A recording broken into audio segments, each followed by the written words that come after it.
প্রিয় দর্শক আসসালামু আলাইকুম। সুনানে ইবনে মাজাহ তৃতীয় খণ্ড হাদিস নম্বর 3509 বাংলা অনুবাদ। আবু উমামা বিন ও হুনাইফ রাদিয়াল্লাহু তাআলা আনহু তিনি বলেন, আমি আমির বিন রবিআহ, সাহল বিন ও হুফাইন বিন রাদিয়াল্লাহু তাআলা আনহুকে এই নিকট দিয়ে যাচ্ছিলেন।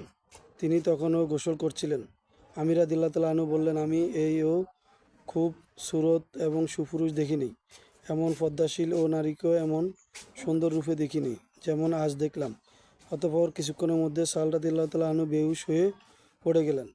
তাকে নবী সাল্লাল্লাহু আলাইহি ওয়াসাল্লাম নিকট যাওয়া হলো এবং তাকে বলা হলো, ধরাশয়ী ও সাহলকে রক্ষা করুন।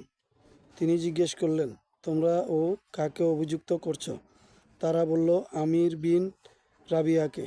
তিনি বললেন, তোমাদের কেউ বদনজর লাগিয়ে তার ভাইকে কেন ও হত্যা করতে চায়?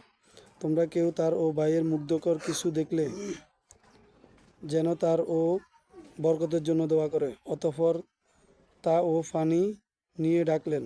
অতঃপর আমির অজু ও করতে নির্দেশ দিলেন। তিনি তার মুখমণ্ডল ও দুই হাত দুই কনুই পর্যন্ত, পা ও গোছা পর্যন্ত লজ্জাস্থান উদ্ধৃত করলেন। তিনি আমির গোত্রের অবশিষ্ট পানি ও সকলের উপর ঢেলে দেওয়ার নির্দেশ দিলেন। তিনি সাহলের পিছনের দিক থেকে পানি ঢেলে দেওয়ার জন্য আমির রাদিয়াল্লাহু তাআলা আনহুকে নির্দেশ দেন। এই হাদিসটি তাকিক সহিহ আহমদে 15,550, মুয়াত্তা মালিকে 1747, মিশকাতে 4562 রয়েছে।